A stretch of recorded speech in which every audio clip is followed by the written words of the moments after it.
Hey, hey, and welcome back to Miss Kitty's Wild West Adventures.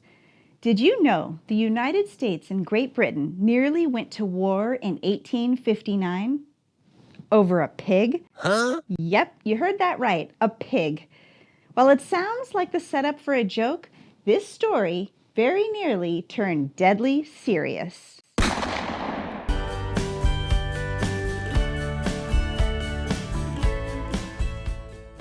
Now, I've got to thank Kenneth Hummel for suggesting this one, because I'll be honest with you, I had never even heard of this one before.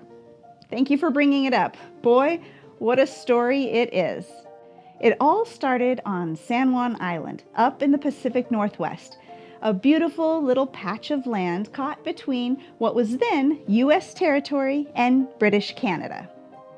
The trouble was, both nations claimed it thanks to a sloppy little treaty from 1846 that said the border should run through the channel, but never clarified which channel. Americans said one channel, Brits said another, and suddenly the island was a tug-of-war prize. Enter one hungry hog. On June 15, 1859, an American farmer named Lyman Cutler found a pig rooting in his potato patch. That pig belonged to Charles Griffin, an Irishman working for Hudson's Bay Company. Cutler shot the pig, which was, spoiler alert, the only blood spilled in this entire so-called war. Now, Cutler did feel a little bad, and he offered Griffin $10 for the pig. But Griffin wasn't satisfied. He countered with $100.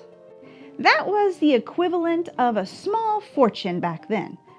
When Cutler defended, "Your pig was eating my potatoes," Griffin fired back with what might be one of history's sassiest retorts. "It's up to you to keep your potatoes out of me pig." I bet that wasn't the answer Cutler was hoping for. The British threatened to arrest Cutler, and the American settlers called for protection. And boy, did they get it. The U.S. Army sent Captain George Pickett, you know, the same Pickett who would later lead the infamous Pickett's Charge in the Civil War. Pickett arrived with 60-odd soldiers and set up camp on the island. The British weren't about to be shown up, so they sailed in with warships, 5 of them carrying 70 guns. Before long, there were 461 American soldiers dug in with 14 cannons, staring across the field at over 2,000 British Marines and soldiers. All of this because of one dead pig. And here's a fun twist. One of the U.S. Army engineers sent to fortify the island was Lieutenant Henry Martin Roberts. He designed an earthen redoubt for the Americans, just in case the shooting started. It was never used in combat, but years later, that same Roberts sat down and wrote Robert's Rules of Order, the guidebook still used today to keep meetings from descending into chaos. Apparently, if he couldn't keep nations from fighting, at least he could keep school boards in line.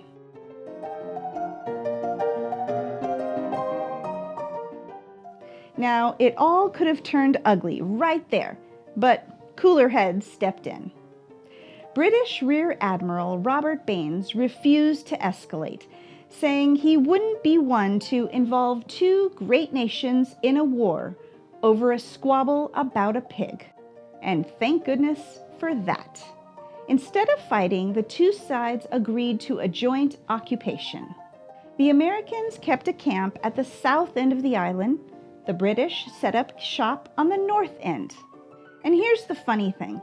Once the saber rattling stopped, the troops got along famously. For the next 13 years, British and American soldiers lived side by side on San Juan Island. They played sports, celebrated holidays together, and shared plenty of drinks. Turns out it was more of a joint barbecue than a war. Finally, in 1871, the 2 nations agreed to let someone else settle the matter. And who better than Kaiser Wilhelm I of Germany? He appointed a commission to decide, and in 1872 the verdict came down. The San Juan Islands belonged to the United States. The British accepted the ruling, packed up their camp, and went home. The American troops left a couple years later. And so ended the Pig War. No battles, no heroes, no martyrs. Just one unlucky pig, a potato patch, and a whole lot of diplomatic patience. Today, you can even visit San Juan Island National Historic Park, where a bronze pig with a potato in his mouth stands as a reminder of the strangest little war you never did hear of. Let me know down in the comments if you've ever heard of this war or if you've ever been to the San Juan Island National Historic Park. We hope you enjoyed this episode of Miss Kitty's Wild West Adventures. If you did, be sure to give this video a thumbs up. And hey, YouTube has this new thing called the hype button. So if you could do me a favor, it would really help our channel. If you're on the mobile device right now, go down to the comments and swipe to the left and you'll see the hype button. Go ahead and click it and it'll give the channel some hype, which will release it to more potential viewers. So please give it some hype, show the channel some love. Thanks, and in the meantime, I'll catch you on down the trail.